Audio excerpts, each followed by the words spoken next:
Welcome to the Greater Arlington Chamber of Commerce here in our Sargent Studios. My name is Bryan Weatherford. I'll be your host today. Today on today's Member Spotlight, we're talking about commercial real estate right here in Arlington, Texas and beyond.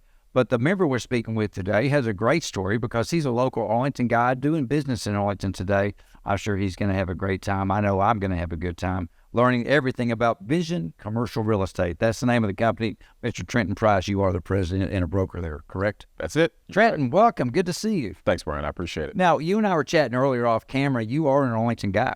Born and raised. Born and raised right here. Exactly right. Have you seen a few changes in your life? Tremendously so. Yes. It looks very little like it did when I was growing up. So, well, on the commercial real estate side of things, is this your first venture into commercial real estate? Or give me a little bit about your professional background. Well, it's meandered several times. This will be my second foray into commercial real estate. Before that, I worked for a firm that was really more of a residential firm doing commercial real estate. That was fine, but it allowed me to get into the industry, see if I liked it, and was fortunate enough to get on with Vision at a later date. Apparently do. So how long has Vision been around? Since 2011. 2011, and when did you come on board? I got there in 2017, I believe. 2017. That sounds right. Yep. You've been there for a little while. A few minutes, yeah. Did you walk right in as president, or did you have to earn it? No, I had to earn it. It worked out much better, yeah. It's better when you earn it, so. Well, it is better when you earn it, and they're better off to have you for that. Thank you. I appreciate it. Let's talk a little bit about Vision. I was looking at the mission statement before you came in here today. I'm not going to repeat the whole mission statement, but sure. The thing that really stuck out to me is the fact that you have dedicated personnel.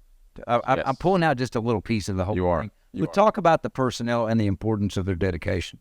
Good. So we hire more for the character of the people as opposed to the knowledge in commercial real estate. We can teach you that. It is a challenging industry, but that's something we can teach you. We know commercial real estate. We can educate you there. Probably about 30 to 40% of our personnel, if not more, is people who are doing a career change. They had no concept of commercial real estate or any real estate at all. We bring them in, but they were high character, had the work ethic, the ethics in general, had an aptitude to learn, a passion for whatever it is they want to do outside of life, typically want to take care of their families, and this affords them the opportunity to do that. And so those are the people that we wanted at Vision, and those are the ones we've instilled with our clients' portfolios and things of that effect. So it matters. So many companies just throw around the word culture just like it's a thing. It sounds like you don't just throw it around. You're big on it. It's a huge priority. You're talking about a service-oriented business. So service really means it's all people. And if you've got the wrong people, you are going to have the wrong business. So we really scrutinize that heavily. Growth is great, but slow organic growth is what we prefer. Do you find that with the people that you bring on board, they kind of police themselves, meaning internally, if there's somebody, if they say, no, wait a minute, that's not the way we do it around here, or you've already done your advanced work and you bring the people in that you don't need to worry about on that? I think you handle on both fronts. You bring in good people who have the morals and ethics, but you instill them still, because people are human, all of us, and it's good to reiterate and reinforce those things. So when they first start out, we instill those values in them heavily and have frequent reminders that these are still important, because you're talking about dealing with large amounts of money, and that can be tempting to anybody. So you have to put the client first. You have to put the customer first. Those things matter, and we've really instilled that, and thus far it's worked out great for us. You mentioned service. I mean, obviously, but you're full service. Now, there's a lot of different aspects of commercial real estate. Some companies focus on a couple. Some people. Yep. What is your focus? When you say full service, give me the services you offer. Awesome. So first, full services on a couple of prongs. From the brokerage side, it means we deal with every asset class. So whether you're talking about retail, office, industrial, we do a little bit of multifamily, not a ton. Land development, all those things. We do quite a bit in that area. As far as the services themselves, whether it's landlord representation, tenant representation, servicing our clients, whether it's for sale or leasing the property or for purchasing a new acquisition, we handle all of that. Outside of pure brokerage, we've got a property management company that's enforced as well, which handles the assets for our clients, as well as some of the assets we own. And then we have a capital group as well that reaches out to the community, the investment community, and says, hey, we've got some assets for you to invest in. We allow them to be real estate investors without having to have that kind of money or that type of responsibility. So all of it. The capital group's a relatively new part of what you do, right? It is. It's been enforced for it's been successful for about a year or been up and running for about a year. I'll get that right eventually. So about a year old now, worked out really well. We acquired 3 assets last year, around $22 million total. Bought a property in, I was going to rattle them off and all of a sudden it escaped me. That's okay. 2 in Dallas County, 1 in the western part of Tarrant. But that's worked out really well. Different assets, but they've all performed the way we wanted them to. So that's been great. And this year we've got 2 more under contract now with a plan to probably do, 8 to 10 before the year's out. How are things here in Arlington when it comes to commercial real estate? Arlington is inside of Texas, and it's inside of Dallas-Fort Worth, and it is even in the center of that. So you take each one of these markets that are doing better than most of the country, and you're talking about really being in the sweet spot of exceptional.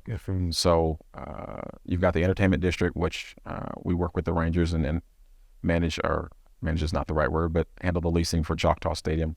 Nice. But everything in that area, whether it's Choctaw, Globe Life, or even AT&T and the Lowe's and all those things that are down there right now, Texas Live and the new convention center, have all been thriving. There's a lot of demand. We actually have far more people that want to be down there than we can place, which is a great problem to have. On the north end, it's doing well with Viridian and some of those other developments. When you go to the south, on I-20, it's doing tremendously with the Highlands, the parks at Arlington, and even down to 287. So it's a really good area. As a man, I'm going to sidebar here a second. Do it. As a man that grew up here in Arlington, isn't it really cool what's going on with Choctaw Stadium? It's surreal. Yeah. It's a unique, one of a kind to have those stadiums all right there together, and Choctaw to have a new life and not have been torn down, which was important to me, and I think most of the other citizens in Arlington. It is incredible. Now it's more of a mixed-use development with an entertainment focus, and that's pretty special. So yes. It is very special. And I, too, as we chatted, I grew up in Arlington, and that's right. You went to ball games there like I did. Did. I'm old enough to remember the stadium before that one. That's right. Turnpike, yeah. So it's a lot of activity, and it's neat. It's got to be neat for you to now, you don't go there to play, you go there to work. This is true. Yeah, I'm in the office working. That's exactly right. It's a different thing. Talk to me a little bit about what you see for Arlington, because you're active in the chamber. We're going to get to the chamber here in a little bit. Correct. But with everything going on, we always hear from an economy standpoint, more focused on the residential side of things. When the interest rates go, things change. Does it have the same impact commercially? It does. It has an impact. It's a little bit different. So you've got a couple of problems that happen. So the ones who want to invest are individuals that, hey, we're going to buy new assets, things to that effect. It can be challenging for them because the banks are more discerning.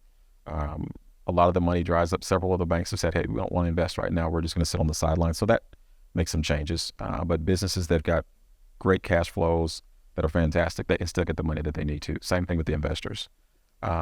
What helps Arlington specifically is how strong it is as a market. It's still growing. New jobs are coming in. The chamber's done a great job helping with that. And so it still does well and can perform where a lot of the other industries cannot, or a lot of the other areas, cannot. So I think it'll be fine. There's still new housing going in, and commercial typically chases rooftops. So if people are coming in, then more business needs to be there to take care of them. So I think it's going to do just fine. From an investment standpoint, being full service and all, are there opportunities to where someone that doesn't even live here invest in property? They got somebody to manage it. Does that help? Correct. Yeah. Excellent. Man, I owe you lunch after this. Yes. So we do third-party property management is what that's referring to. And so there's clients that we have now and clients we intend to have later on in the future who have assets in the city of Arlington that they are excited about. They want cash flow, but they don't necessarily want to handle the day-to-day operations, whether that's making sure the property's clean, going and picking up checks, making sure that it's swept, all those sorts of things, and just general maintenance that needs to go into a building so that it continues to perform well. That's something our property management company does and does a good job at it. So yes, and there's plenty of that in Arlington. So and absolutely. The fact that you guys have been around, I mean, you've been around long enough here yourself, personally and professionally. Correct. But with the relationships you've developed over the years, it's got to help tremendously. I mean, you are full service, but occasionally you may need someone that's not full-time on staff there, but when you need somebody that can do X, the exact place to go, you've already vetted them in the right role. That's got to be a big leg up for you. It is an advantage. It is. When you're talking about vendors and contractors, especially with the risk that comes to that with them working on your building or building a construction, that sort of thing. Having those relationships and those phone calls to know who can not just do a good job, but knows how to do that type of asset class and that specific project well, that helps. So that's institutional knowledge. I thought it was interesting earlier when we got started today, you were talking about a great deal of the people that will come to work with you don't necessarily have that real estate background. So ideally, if someone was to looking to get into commercial real estate, it might make them feel a little better to know that they don't have to have that background. But we talked about the overall importance of the person themselves that you bring on board. Correct. But from an educational standpoint, if someone was looking to get into commercial real estate, is there a certain track they should pursue? The track is not necessarily critical as much as there are certain core values you need to have yourself. a certain level of self-discipline, because you're going to be responsible for your success and failure. We're going to create a phenomenal environment for you to thrive and do well. But you're going to be the one driving your portfolio and your accounts and those sorts of things. So it really has more to do with, have you performed well enough for your own personal confidence and your ability to perform. If that's the case, that you can believe in yourself and you're willing to learn and take care of other people well, then you can do fine. When you were coming up, even before you got on board with Vision, did you have a mentor? A specific mentor? You don't need to mention any names, but okay. No, I did not have a specific mentor where I could point to and say that individual, which is great when you have those sort of things. But what I've been extraordinarily fortunate and blessed to have is a lot of people who've really taken an unnecessary interest and effort in success and helped me out in that regard. So there have been a lot of really smart people I've been fortunate enough to be around who said, hey, do it this way or not this way, or were gracious enough to show me things that I wouldn't have gotten to see if they weren't kind enough to do that. So you don't get successful on your own. I don't think self-made is ever true, and it certainly isn't with me. And I'm not even saying I made it, but it's people investing into you. And yes, I had a lot of that, which I'm grateful for. All right. And so then the next question, are you now at a level to where you're a mentor to others? Yes, yeah, absolutely, without question. Certainly within the company and occasionally outside of it.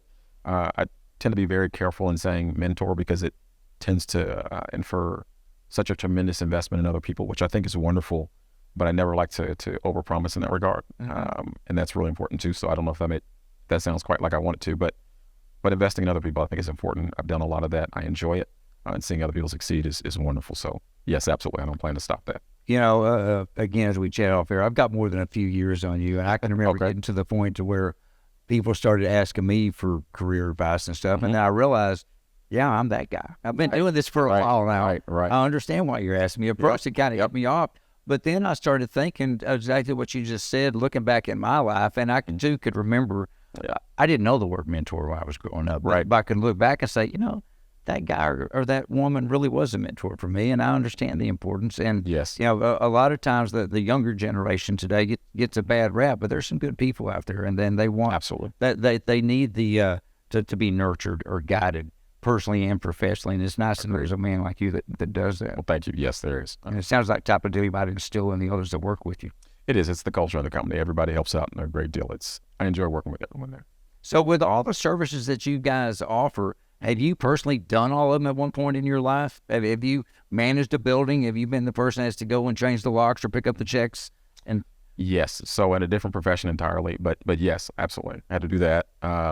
With the brokerage side, done a little bit of all of it, some more than others. But yes, got a chance to do all those sorts of things. I'll put you on the spot then. Do you have a favorite part? A favorite? I don't think I have a favorite part of the job that I do so much as, or the industry so much as it is. There's certain projects that are a lot of fun. Having the chance to work with the Rangers and be at Choctaw, that's unique and special and something you never assume you'll get a chance to do.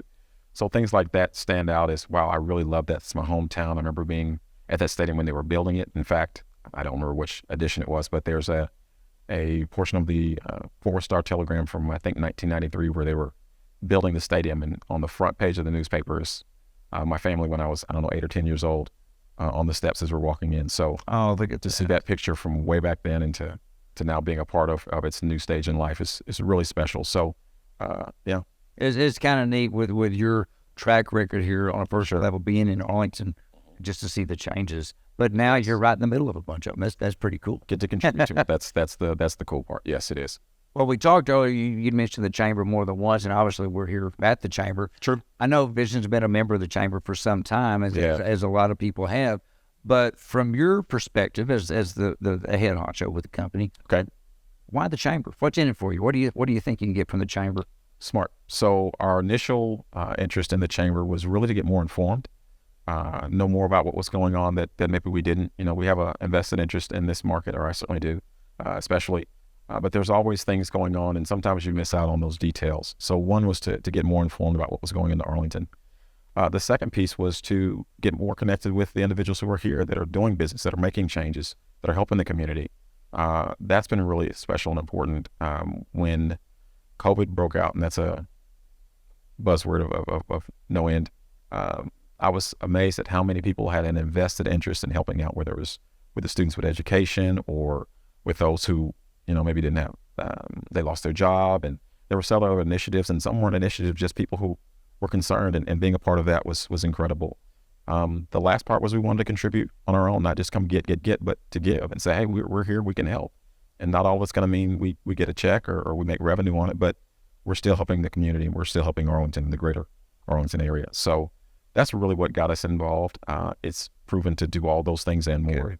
And so I would do it 100 times out of 100 and have no intention of changing that. Well, great. We like those stories. I liked all your stories today, even those we had off camera talking about Arlington as it was when we were kids. So absolutely. Thank you very much for being here today. It's fascinating to learn about you and to learn about the company and all the great things that you have done, the things you are doing, and just a little bit on things that, I mean, you don't even know where we're going to be in 2 years, but I know you'll be right in the middle of it, and we thank you for that. That is the plan. I appreciate it for being here. All right, folks, that's Trenton Price.